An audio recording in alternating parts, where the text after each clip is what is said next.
Good morning. आज हम क्रीट की कला के बारे में चर्चा करेंगे। प्राचीन महाकाव्य केवल किसी की कहानी मात्र न होकर तत्कालीन जीवन पद्धति के भी प्रतिबिंब हैं। यह बात सत्य की एक जर्मन पादरी के बेटे हेनरिक श्लीमैन ने, जिसने यूनानी कवि होमर के महाकाव्य इलियड में वर्णित कहानी को ऐतिहासिक सत्य सिद्ध कर दिखाया। उसने होमर द्वारा वर्णित ट्राय नगर तथा माइसीनिया को भी खोज निकाला। एशिया माइनर में खोज करते करते अंत में श्लीमैन ने इन स्थानों को ऐतिहासिक रूप से सिद्ध कर दिया। ट्राय नगर के उत्खनन के उपरांत माइसीनिया की खुदाई में उसे कब्रों में बहुमूल्य सामग्री तथा उपकरण प्राप्त हुए, जिन्होंने होमर के वर्णनों को तथ्यों में परिणत कर दिखाया। इस सभ्यता को एजियन नाम दिया गया और इसका केंद्र यूनान के निकट क्रीट नामक द्वीप को माना गया। श्लीमैन के अनुकरण पर सर आर्थर इवांस तथा डॉक्टर हॉलबेइन ने माइसीनिया की खोज को आगे बढ़ाया और इस प्रकार यूनान से पूर्व उस क्षेत्र में स्थित एक ऐसी सभ्यता का विवरण उपस्थित किया जो मिस्र, मेसोपोटामिया तथा यूनान की मुख्य भूमि तक विस्तृत थी। एजियन द्वीपों एवं महाद्वीपीय यूनानी क्षेत्रों में कांस्य युग की कला को क्रीटन माइसीनियन नाम से अभिहित किया गया है। भूमध्य सागरीय प्रागैतिहासिक युग में विकसित शैलियों में यह सर्वाधिक मौलिक एवं विशिष्ट है। इसका संबंध पूर्वी देशों से भी रहा है। एक अर्थ में यह यूनानी कला की आधारभूत प्रेरणा भी रही है। इसका कारण स्थानों, धार्मिक परंपराओं, चित्रों, मूर्तियों तथा भवनों के अभिप्रायों की निरंतरता ही नहीं, वरन प्राचीन तथा नवीन युगों में रहने वाले लोगों की भाषा की एकता भी है। 19वीं तथा 20वीं शती के उत्खनन कार्यों से यह सिद्ध हो चुका है कि यूनानी सभ्यता का केंद्र क्रीट में ही था। आर्थर इवांस नामक शोधकर्ता ने मिनोज नामक पौराणिक राजा के आधार पर क्रीट की सभ्यता को मिनोअन नाम दिया, किंतु क्रीट के बाहर भी अनेक द्वीपों में इसका प्रसार मिला है, अतः यह नामकरण सही नहीं है। यूनान की मुख्य भूमि के आधार पर इसे हेलेडिक भी कहा गया है, किंतु माइसीनियन नाम ही अधिक उपयुक्त माना जाता है। कुछ लोग इस सभ्यता के व्यापक प्रसार के साथ साथ एक सूत्रता के कारण इसे एजियन भी कहना चाहते हैं। क्रीट तथा माइसीनिया दो अलग अलग द्वीप हैं। क्रीट की कला अपेक्षाकृत प्राचीन है।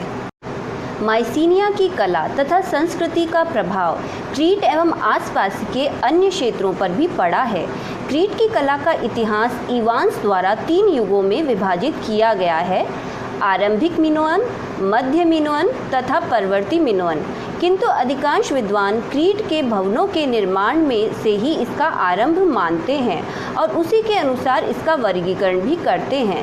इस प्रकार इस कला को 4 युगों में विभाजित किया जा सकता है: प्रसाद पूर्व का युग 2500 से 2000 ईसा पूर्व, प्रसाद निर्माण का प्रथम युग 2000 से 1700 ईसा पूर्व, द्वितीय युग 1700 ईसा पूर्व से 1400 ईसा पूर्व एवं परवर्ती युग 1400 से 1100 ईसा पूर्व।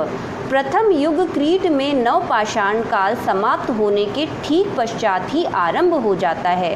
द्वितीय तथा तृतीय युग इस सभ्यता के उत्कर्ष काल से संबंधित है। इसका संबंध मिस्र तथा पूर्वी देशों से भी रहा है। अंतिम युग में मिनोअन सभ्यता का पतन हो चुका था। अब हम क्रीटन कला के विविध युगों के बारे में चर्चा करेंगे। प्रसाद पूर्व का युग 2500 से 2000 ईसा पूर्व। इस युग की चित्रकला के उदाहरण उपलब्ध नहीं हैं। इस समय बिना पकाई ईंटों के भवन निर्मित किए जाते थे, जिन पर चमकीले रंगों का प्लस्तर किया जाता था। शनै शनै पत्थर का प्रयोग होने लगा और भवनों की दीवारें विविध रंगों में रंगी जाने लगी। कड़े तथा मुलायम दोनों प्रकार के पत्थर एवं पकाई मिट्टी के खिलौने एवं मूर्तियां भी बनी, जिनमें मानवाकृति को सरल ज्यामितीय आकारों में बांधने का प्रयत्न किया गया। नवपाषाणकालीन प्रतिमाओं, जो कि प्राकृतिकता की ओर उन्मुक्त रहती थी, के विपरीत ये आकृतियां एक नवीन रुचि की द्योतक हैं, जो बाद में यूनानी प्रतिमाओं में प्रकट हुई। क्रीट की पात्र कला सर्वाधिक सुरक्षित अतः उल्लेखनीय है। हाथ से बने ये पात्र साधारण विधि से पकाए जाकर उत्तम प्रकार से पॉलिश किए जाते थे। इन पर प्रायः कोई ज्यामितीय आलेखन खचित करके श्वेत अथवा लाल रंग भर दिया जाता था। अनेक पात्रों पर कुंडली एवं प्रहेलिका भी अंकित है। मिट्टी के पात्र धातु पात्रों की अनुकृति पर बनाए गए हैं। प्रायः काले चमकदार धरातल से युक्त इनका बाह्याकार कोणीय रूप प्रस्तुत करता है। कहीं कहीं हल्के रंग के धरातल पर गहरे अंधेरे रंग से भी चित्रकारी हुई है। प्रसाद युग के आरंभ से कम 1 शताब्दी पूर्व अनेक आकृतियों में बने पात्र इस कला की विविधता प्रदर्शित करते हैं। इन पर सीधे एवं वक्र रूपों में अलंकरण बनाए गए हैं। किंचित लाल अथवा नारंगी का पुट लिए श्वेत रंग से ये आलेखन चित्रित हैं। प्रथम प्रासाद युग 2000 से 1700 ईसा पूर्व क्रीट में राजनीतिक सत्ता जब स्थानीय शासकों के हाथ में आ गई तो उन्होंने महल बनवाने आरंभ कर दिए। इस प्रकार क्रीट की सभ्यता का विकास शीघ्रतापूर्वक होने लगा। इन भवनों में वक्र रेखाओं के माध्यम से आलंकारिक आलेखन चित्रित किए गए हैं। नासाज तथा मेलिया में भित्ति चित्र भी मिले हैं, किंतु इनमें आकृति चित्रण नहीं हुआ। इस युग के पात्रों पर सुंदर अलंकरण बनाए गए हैं। श्वेत अथवा एक रंगी पृष्ठभूमि पर केवल 1 या 2 रंगों से ऐसी सुंदर वर्ण योजना की गई है कि पात्र बहुरंगे प्रतीत होते हैं। पात्र की एक दिशा में गहरे रंग के धरातल पर हल्के रंग से और दूसरी दिशा में हल्के रंग के धरातल पर गहरे रंग से आलेखन अंकित हैं। कहीं कहीं एक दूसरे के निकट अंकित पट्टियों में भी यही वर्ण विधान प्रयुक्त हुआ है। पात्रों के आंतरिक तथा बाह्य भागों में वक्र रेखाओं, कुंडलियों, पुष्पगुच्छों एवं चौड़ी पट्टियों के अलंकरण बनाए गए हैं। आकृतियां पूर्णतः आलंकारिक हैं। वनस्पति तथा सागरीय जीव जंतुओं की आकृतियां भी विशुद्ध आलंकारिक रूपों में कल्पित की गई हैं। बिना सिर के ऑक्टोपस तथा गुलाब पर मंडराते कीट भी चित्रित हुए हैं। गति युक्त चक्र का आभास देते हुए जाल में फंसी मछली का भी चित्रण किया गया है। पात्रों पर रंगों से विभिन्न पत्थरों के धरातलों एवं नसों का भी कृत्रिम प्रभाव दिखाया गया है। कुछ पात्र धातु पात्रों की अनुकृति पर बनाए गए हैं। इनकी दीवारें इतनी पतली हैं जितना अंडे का छिलका होता है। इनकी सतह पर धातु पात्रों की ही भांति खचित चित्रकारी एवं तेज चमकदार पॉलिश की गई है। इनका उपयोग राजकीय प्रासादों, भोजनालयों, पूजा गृहों एवं समाधियों में विभिन्न अवसरों पर किया जाता था। द्वितीय प्रासाद युग 1700 से 1400 ईसा पूर्व संभवतः भूकंपों आदि से क्रीट के प्राचीन प्रासाद नष्ट हो गए। इस युग में जो नवीन प्रासाद निर्मित हुए उनमें नवीन दृष्टि अपनाई गई। अतः क्रीट की कला इस युग में विशेष उन्नत हुई। राजकीय भवनों के अतिरिक्त धनिकों के आवास भी चित्रित किए गए। इन चित्रों के शिल्प विधान का अभी ठीक निश्चय नहीं हो पाया है। फिर भी यह कहा जाता है कि दीवार पर क्रमशः अधिक पतली होती जाने वाली कई परतों में प्लास्टर चढ़ाया जाता था और इस गीले प्रस्तर पर ही पृष्ठभूमि का रंग कर देते थे। इस पृष्ठभूमि पर रंगों द्वारा चित्र अंकित करने की विधि अज्ञात है। कहीं कहीं एक के पश्चात दूसरे की परतें भी लगाई गई हैं, जिनसे आकृतियों में कुछ उभार प्रतीत होता है। इसी विधि के द्वारा इन भित्तियों पर विभिन्न धरातलों के खंड अथवा क्षेत्र बनाकर कुंडलियों, ऑक्टोपस, कमल, गुलाब एवं मछलियों आदि के अलंकारिक रूप चित्रित किए गए हैं। प्रायः सागरीय तथा उद्यानों के वातावरण की प्रेरणा से विषयों का चयन किया गया है। चित्रों से संपूर्ण दीवारों को भर दिया गया है। कहीं कहीं संपूर्ण उद्यानों के भी चित्र हैं, जिनमें विदेशी पशु पक्षियों से सुशोभित पर्वतों, हास्यपूर्ण मुद्रा वाले बंदरों एवं आकर्षक रंगों वाले दुर्लभ पक्षियों के चित्र हैं। यदा कदा पक्षी पकड़ने की ताक में लगी बिल्ली, निर्झर में स्नान करते कपोत युगल आदि के अधिक जीवंत चित्र भी बनाए गए हैं। ये चित्र आदर्श उद्यान कल्पनाएं हैं, किसी विशेष स्थान से संबंधित नहीं। इनके रंग भी कृत्रिम हैं। पौधे अस्वाभाविक भंगिमाओं से युक्त हैं तथा रिक्त स्थानों में वानस्पतिक अलंकरण बने हैं। पृष्ठभूमि को विविध रंगों में चित्रित किया गया है। मानवाकृतियों से युक्त भित्ति चित्र प्रायः धार्मिक उत्सवों के संदर्भ में अंकित किए गए हैं। इनमें प्रफुल्लतापूर्ण दरबारी वातावरण प्रदर्शित है, कहीं राजभवनों में धार्मिक कृत्य होते हुए अंकित है और कहीं पवित्र वनों में। भवनों के दृश्य गवाक्षों आदि के साथ चित्रित किए गए हैं। मानवाकृतियाँ विविधतापूर्ण हैं और उनमें सूक्ष्म विवरण अंकित है। पुरुषों तथा स्त्रियों के शरीर के रंग में भी भेद दर्शाया गया है।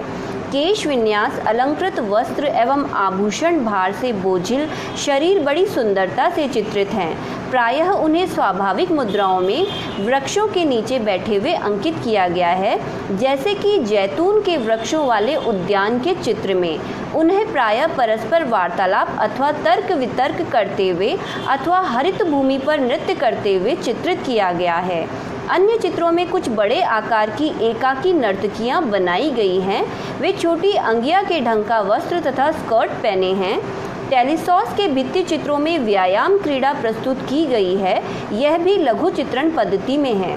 पुजारिनों के युग्म जिनके वस्त्रों में पवित्र गांठ लगी है, बीच बीच में पुजारियों के चित्रों के साथ अंकित हैं, जो नारी वेश में अनुष्ठानों में संलग्न हैं। नासास के वृषभ युद्ध के चित्र में 2 स्त्रियां तथा 1 पुरुष विशाल आकार के वृषभ से युद्ध करते दिखाए गए हैं। इनका चित्रण बड़ा सजीव है। नासास में इस प्रकार के चित्र अनेक स्थानों पर अंकित किए गए थे, जिनके खंडित अंश ही अब अवशिष्ट हैं। इस युग के अंत के लगभग धार्मिक जुलूसों के दृश्य अधिक बने। नासास के एक भित्ति चित्र में ऊपर नीचे अंकित 2 पंक्तियों में इस प्रकार की 350 से अधिक आकृतियां मिली हैं। यहाँ प्रवेश द्वार पर एक विशाल भित्ति चित्र था, जिसमें संगीतज्ञों, उपहार, भेंटकर्ताओं, पुरोहितों एवं बहुमूल्य परिधान पहने राजकीय महिलाओं की अनेक पंक्तियां बनी थी। दुर्भाग्यवश इसका निचला अंश ही शेष है, जिसमें एक चषकधारी राइटोफोरस की प्रसिद्ध आकृति भी है। हेगिया त्रियादा की पाषाण समाधि पर अंकित चित्र में वृषभ बलि, फलदान, संगीतज्ञ, मुकुट धारण किए एक स्त्री, एक वीणावादिनी, मृतक की प्रेतात्मा एवं नौका सहित भेंट की गई अनेक वस्तुएं अंकित हैं। 2 रथ भी हैं, जिनमें से एक को पंखदार ग्रिफिन खींच रहा है तथा दूसरे को अश्व। मिनोअन सभ्यता के ज्ञान में सहायक यह चित्र बहुत अच्छी दशा में है। गौण रूप से बनाए गए महलों के चित्रों में पर्याप्त मौलिकता है और अन्य कला संप्रदायों का किंचित प्रभाव भी है। मिस्र तथा मेसोपोटामिया का प्रभाव संयोजन की पद्धति पर प्रतीत होता है। रंग योजनाएं मौलिक और उल्लासपूर्ण हैं। आकृति चित्रण की सहजता और सद्यता से चित्रों में सजीवता, गति एवं आकर्षण आ गया है।